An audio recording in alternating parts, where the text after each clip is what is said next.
नमस्कार, स्वागत है आपका एक बार फिर से कहना फूसी और गपशप पर आधारित हमारे इस खास कार्यक्रम में। इस बार हम आपके लिए कई सारी रोचक खबरें लेकर आए हैं, तो चलिए शुरू करते हैं पावर सेंटर।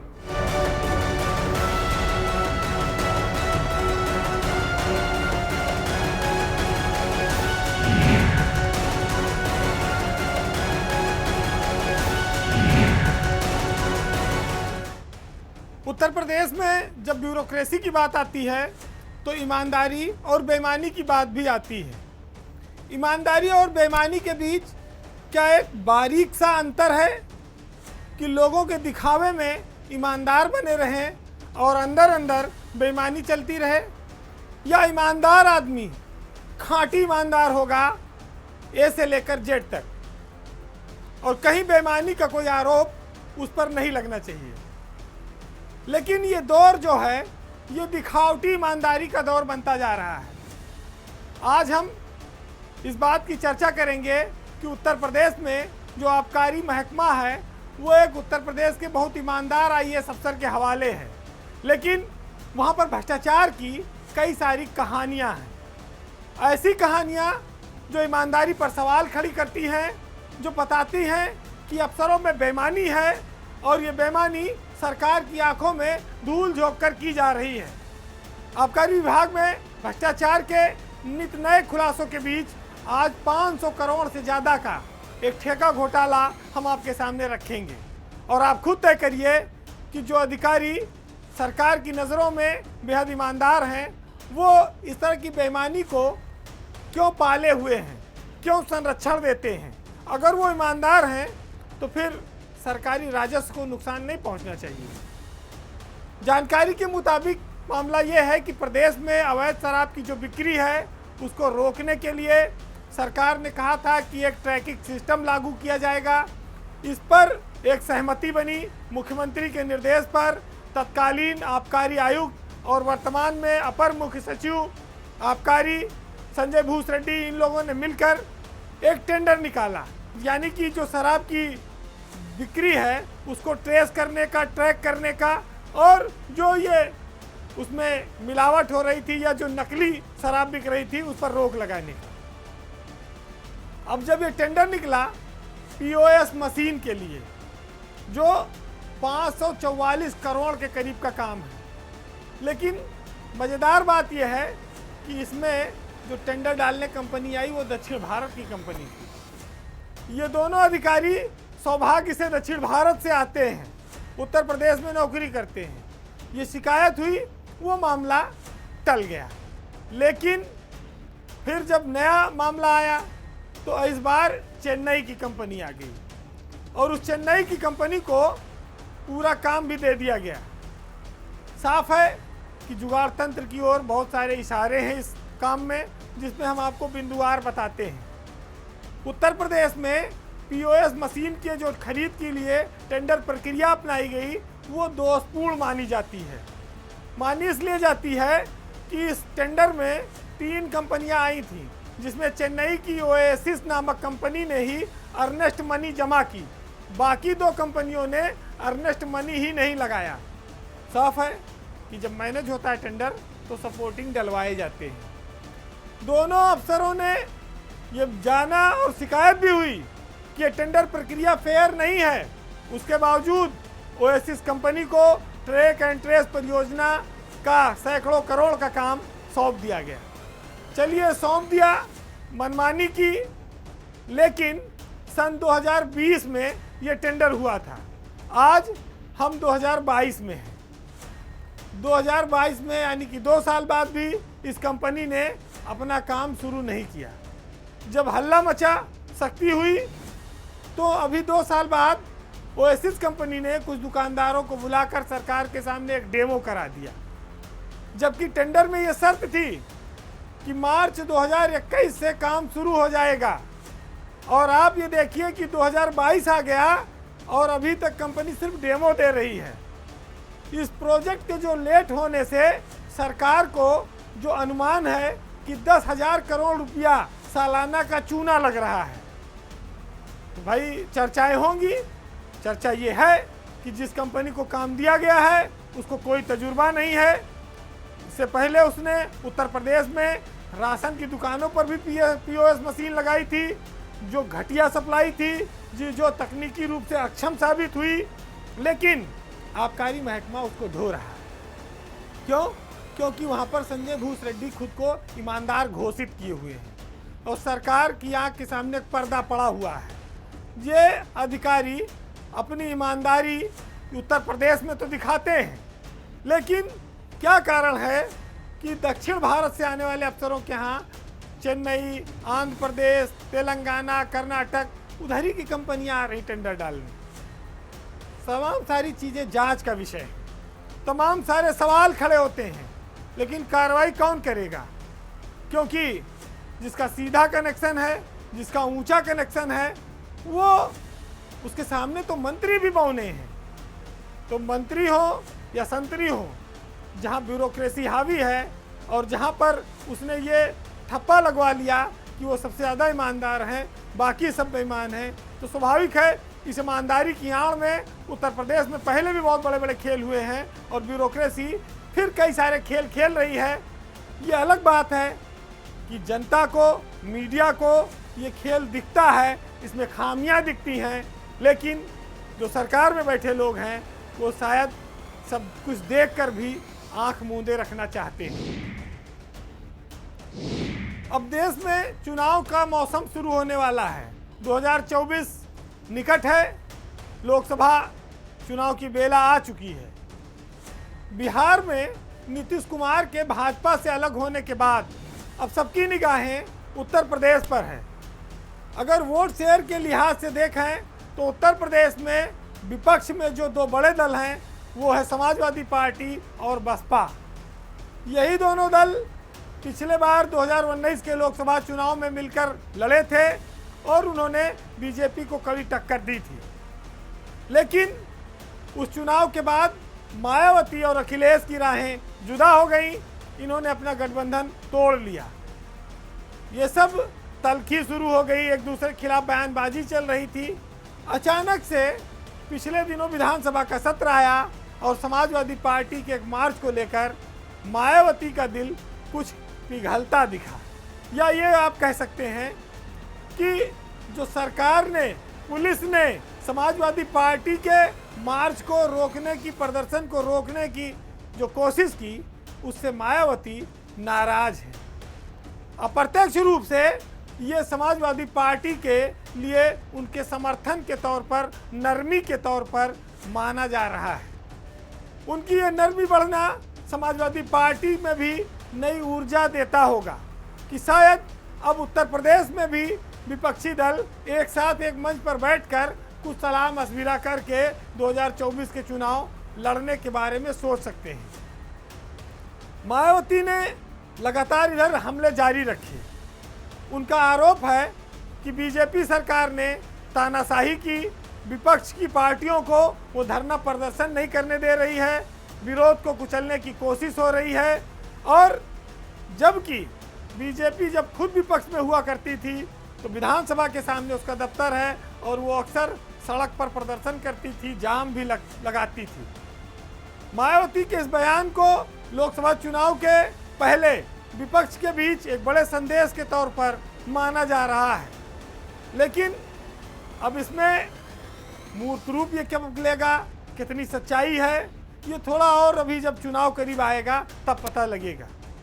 हालांकि मायावती बेरोजगारी पर, महंगाई पर उत्तर प्रदेश की सरकार को घेरती हैं, लेकिन इसके पहले उन्होंने राष्ट्रपति के चुनाव में बीजेपी को सपोर्ट किया था, जिस पर यह आरोप लगे कि मायावती बीजेपी से मिली हुई है और वो इसीलिए उनका विधानसभा के चुनाव में वो पहले ही बुरी तरह हारी, फिर वो राज्यसभा में और विधान परिषद में भी कोई अपना प्रत्याशी नहीं जितवा पाई, क्योंकि उनके पास विधायकों की संख्या बल कम हो गया है। अब ऐसे में मायावती अगर अकेले लड़ती हैं तो उनकी हैसियत उत्तर प्रदेश के लोकसभा चुनाव में क्या होगी, और अगर वो अखिलेश यादव के साथ दोबारा एक होकर 2024 में लोकसभा का चुनाव लड़ती हैं तो उसकी तस्वीर क्या होगी। आप जानते हैं कि 2019 में जब दोनों ने मिलकर चुनाव लड़ा था तो उस समय 15 लोकसभा सीटें मायावती और अखिलेश के गठबंधन ने जीती थी, जिसमें 10 सीटें मायावती के पास थी, यानी कि उनके पास आज भी 10 सांसद हैं। वोट शेयर के लिहाज से देखें कि अगर सपा और बसपा का वोट मिलाया जाए तो वो एक बड़ी ताकत बन जाता है, लगभग ये 40% के पार जा सकता है। ऐसे हालात में बीजेपी कदापि नहीं चाहेगी कि ये लोकसभा का जो इलेक्शन है उसमें मायावती और अखिलेश एक होकर रहें, लेकिन हिलर आना शुरू हो गया है, माहौल थोड़ा से बना है। आगे ये माहौल कायम रहेगा, इसको लेकर तमाम सारी शंकाएं हैं। हालांकि विपक्षी एकता की बात बिहार से लेके पूरे देश में चल रही है, चंद्रशेखर राव हैं, नीतीश कुमार हैं, लेकिन अगर उत्तर प्रदेश में विपक्षी एकता नहीं होती है तो स्वाभाविक है कि विपक्ष को कामयाबी राष्ट्रीय स्तर पर मिलना बेहद मुश्किल है। पावर सेंटर में बात अब ब्यूरोक्रेसी से जुड़ी हुई।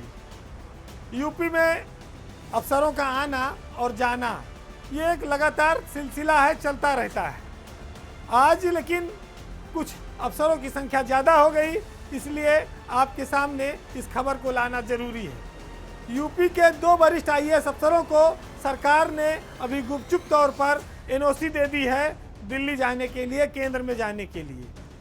ये 2 वरिष्ठ आईएएस अफसर हैं, मेरठ के मंडलायुक्त सुरेंद्र सिंह और बनारस के मंडलायुक्त दीपक अग्रवाल। इन दोनों को सरकार ने केंद्र में प्रतिनियुक्ति पर जाने के लिए एनओसी जारी कर दी है, यानी कि 2 अधिकारी अब केंद्र में जाने वाले हैं। वैसे तो लखनऊ और दिल्ली के बीच आवाजाही चलती रहती है, लेकिन जब बड़े पदों पर बैठे अफसर जाते हैं या आते हैं तो शासन के तस्वीर में कई सारे बदलाव और परिवर्तन देखने को मिलते हैं। दिल्ली से 5 से ज़्यादा अफसर भी उत्तर प्रदेश आने की तैयारी में हैं। आज हम आपको बताएंगे कि मेरठ के मंडलायुक्त और 2005 बैच के आईएएस अफसर जो नोएडा के इस समय सीईओ भी हैं, सुरेंद्र सिंह, अब वो दिल्ली जा रहे हैं। सुरेंद्र सिंह की एक अच्छी छवि है, ईमानदार छवि के अफसर हैं और वो उत्तर प्रदेश में लंबे समय तक रहे हैं और वो प्रतिनियुक्ति पर केंद्र में जाना चाहते हैं। हालांकि सरकार ने उनको अभी रिलीव नहीं किया है, लेकिन दूसरा नाम जो है वो दीपक अग्रवाल का, जो बनारस से मंडलायुक्त हैं, प्रधानमंत्री का बनारस संसदीय क्षेत्र है, वो उनको एनओसी देना ये दर्शाता है कि सरकार ने कुछ सोचा है, क्योंकि लंबे समय से वो वहाँ पर मंडलायुक्त तैनात थे और वहाँ पर जो डीएम हैं वो पहले से ही सचिव रैंक में आ चुके हैं, मंडलायुक्त स्तर के अधिकारी हो चुके हैं। तो अब बनारस में क्या सरकार प्रमुख सचिव स्तर का कोई कमिश्नर तैनात करेगी? शायद ये उसके दिमाग में होगा, क्योंकि डीएम और मंडलायुक्त अब दोनों समान रैंक के अफसर हैं। वहाँ 2000 बैच के आईएएस अफसर हैं दीपक अग्रवाल, वो केंद्र में जा रहे हैं। अब यह बात एक प्रतिनियुक्ति से आए हुए अफसर के वापसी की। 2005 बैच के अफसर संजय गोयल, उनको 5 साल उत्तर प्रदेश में पूरा हो गया। वो झांसी के मंडलायुक्त थे, वहाँ से उनको हटा दिया गया। इस महीने के आखिरी में वो अपने मूल कैडर आसाम के लिए रवाना हो जाएंगे। वो 2017 में उत्तर प्रदेश में प्रतिनियुक्ति पर आए थे। अब बात दिल्ली से लखनऊ आने वाले वरिष्ठ आईएएस अफसरों की, जिसमें 3 की बात तो लगभग एकदम कन्फर्म है कि वो अब लखनऊ वापसी की तैयारी में है और ये तीनों अफसर प्रमुख सचिव लेवल के हैं। सबसे पहले बात 1994 बैच की लीना जौहरी की, जो वापसी करने वाली हैं उत्तर प्रदेश में। लीना जौहरी के पति पार्थसारथी सेनगुप्त शर्मा, वो भी अभी थोड़े दिन पहले ही उत्तर प्रदेश आए हैं, 2 महीने पहले, और उनको उत्तर प्रदेश का स्वास्थ्य विभाग का प्रमुख सचिव बनाया गया है। उसके बाद 2 नाम आते हैं 1995 बैच के आशीष गोयल और भुवनेश कुमार का। ये दोनों अफसर भी यूपी में बहुत जल्द वापसी करने वाले हैं। 95 बैच है दोनों का। इनके लिए ये कयास लग रहा है कि इस महीने के आखिरी तक वो यूपी आ जाएंगे। बात 2 और नामों की भी थी, लेकिन उसमें सच्चाई नहीं है। हालांकि सत्ता के गलियारों में उनको लेकर अफवाहें हैं, उनके नाम की चर्चाएं हैं। हम उसका जिक्र कर देते हैं। बात 1990 बैच की आईएएस अफसर अर्चना अग्रवाल की है। उनके लिए भी ये चर्चा थी कि वो उत्तर प्रदेश में वापसी करने वाली हैं। वो भारत सरकार में इस समय सचिव रैंक की अफसर हैं। अगर वो यहाँ आएंगी तो वो अपर मुख्य सचिव स्तर में आएंगी। हालांकि अभी उनके आने का कोई स्पष्ट प्रमाण नहीं मिला है। इसी तरह से आप देखेंगे कि 1991 बैच के अफसर हैं कामरान रिजवी, उनका भी पीरियड पूरा हो चुका है केंद्र में। उनकी भी यूपी में वापसी होनी है, लेकिन कब होगी ये तय नहीं है। अभी तक इन दोनों अफसरों की वापसी का कोई ठोस आधार नहीं है, सिर्फ चर्चा है, अफवाहें हैं। तो कुल मिलाकर ब्यूरोक्रेसी में आने और जाने का एक सिलसिला चल रहा है। आने वाले इस महीने के भीतर कई सारे नाम और चेहरे आपको बदलते हुए दिखाई पड़ेंगे। जब हम लोग छोटे थे बचपन में तो कुछ चीज़ें ऐसी होती थी जो अब बड़ा होकर सोचने पर हंसी आती है। जैसे जब हम कभी खेलते थे या कोई चीज़ घर में आती थी या कोई हमारी अपनी वस्तु थी तो हम उस पर अपना कोई सामान रखकर ये कह देते थे कि ये हमारी जगह है, ये हमारी चीज़ है, इसको दूसरा ना ले, इस पर कोई दूसरा ना बैठे। जैसे रेलगाड़ी में लोग अंगूछा या तौलिया या रुमाल डाल के सीट पर कब्जा कर लेते हैं। अब उसी तरह का खेल कुछ उत्तर प्रदेश की ब्यूरोक्रेसी में भी पिछले दिनों देखने को मिला है। पिछले दिनों यूपी में 14 आईएएस अफसरों के तबादले हुए, लेकिन ये तबादले कुछ अजब गजब रहे। ये रुमाल रखकर सीट रोक लेने का एक खेल जैसा रहा। आप यूँ कह सकते हैं कि इन तबादलों में प्रमोशन से पहले रुमाल रखकर सीट को रोक लिया गया। यानी कि जो लोग अभी विशेष सचिव रैंक में हैं उनको सचिव का पद दे दिया गया और इस प्रत्याशा में कि वो जनवरी में प्रमोट हो जाएंगे तो रेगुलर कमिश्नर वहाँ बन जाएंगे, रेगुलर सचिव रैंक में आ जाएंगे। आप देखिए कि प्रमोशन बाद में होगा, लेकिन सीट पहले बुक करा दी गई। ब्यूरोक्रेसी में यह एक नया आदर्श स्थापित हुआ है बाराबंकी के डीएम आदर सिंह के नाम पर, जिनको झांसी का प्रभारी मंडलायुक्त बनाया गया है। हालांकि उत्तर प्रदेश में सचिव रैंक में 2006 बैच के बहुत सारे अफसर हैं, कोई भी वहां पर कमिश्नर बन सकता था, लेकिन 2007 बैच के आदर सिंह को वहां प्रभारी मंडलायुक्त बनाया गया। इस प्रमोशन में एक आदमी थोड़ा निराश रह गया क्योंकि उसकी बदनामी उसके पीछे घूम रही है। वो हैं लखनऊ के पूर्व डीएम रहे अभिषेक प्रकाश। उनको निराशा हुई क्योंकि चर्चा ये थी कि वो उत्तर प्रदेश के आवास आयुक्त बनेंगे, लेकिन वहाँ भी किसी ने रुमाल रख दिया, वहाँ भी सीट किसी ने छका ली। वहाँ पर आ गए रणवीर प्रसाद। रणवीर प्रसाद उत्तर प्रदेश में राहत आयुक्त और चकबंदी आयुक्त के पद पर थे। सरकार ने उन्हें हाउसिंग का नया कमिश्नर बनाया है। बहुत उसके लिए लोग ललचा रहे थे उस पद की, लेकिन उन्हें निराशा मिली है। बताया जाता है कि सरकार की नज़रों में अभिषेक प्रकाश की छवि अब काफ़ी खराब हो चली है, जिसके चलते सरकार उन्हें कोई महत्वपूर्ण पद देने को तैयार नहीं है। दूसरी ओर लंबे समय से हाउसिंग कमिश्नर के पद पर रहे, नोएडा में सीईओ पद की दौड़ में रहे अजय चौहान को पीडब्ल्यूडी में सचिव बनाकर भेजा गया है। एक और नाम जिसकी उत्तर प्रदेश के शासन में फिर से वापसी हुई है वो है आगरा के डीएम प्रभु नारायण सिंह। प्रभु नारायण सिंह लगभग 3 साल आगरा में डीएम रहे। वो अपनी ईमानदारी के लिए जाने जाते हैं। सामान्य अफसर हैं, लेकिन उनका जो काम है, उनकी जो स्टाइल है, वो लोग जानते हैं और वो अपने आप बोलता है। तो पीएन सिंह की उत्तर प्रदेश के शासन में वापसी हुई राहत आयुक्त के पद पर, चकबंदी आयुक्त के पद पर। वो प्रभारी हैं, लेकिन स्वाभाविक है कि पीएन सिंह अपनी छवि के साथ चलते हैं और सरकार को भी उनके नाम पर काफ़ी भरोसा रहता है। तो ये जो तबादले हुए ये दर्शाते हैं कि कोई किसी का प्रिय हो तो वो छोटी जगह भी हो तो बड़ा पद उसे मिल सकता है, लेकिन जो बहुत प्रिय रहा हो और बहुत गंदगी कर दिया हो तो फिर उसके लिए दरवाजे बंद भी हो जाते हैं।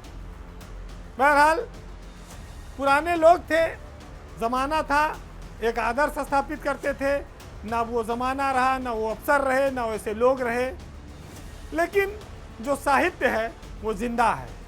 आज इसी पर मंजर भोपाली की कुछ लाइनें हम आपको सुनाएंगे कि पुराना आदमी था, नेकी लुटाया करता था, घना सजर था, मुसाफिर पे साया करता था, और खुद अपनी प्यास बुझाने से आज कासिर है, कुआं जो प्यासों को पानी पिलाया करता था, और मेरी दुआ का रुतबा था एक ज़माने में कि मैं आसमां से फरिश्ते बुलाया करता था। नमस्कार।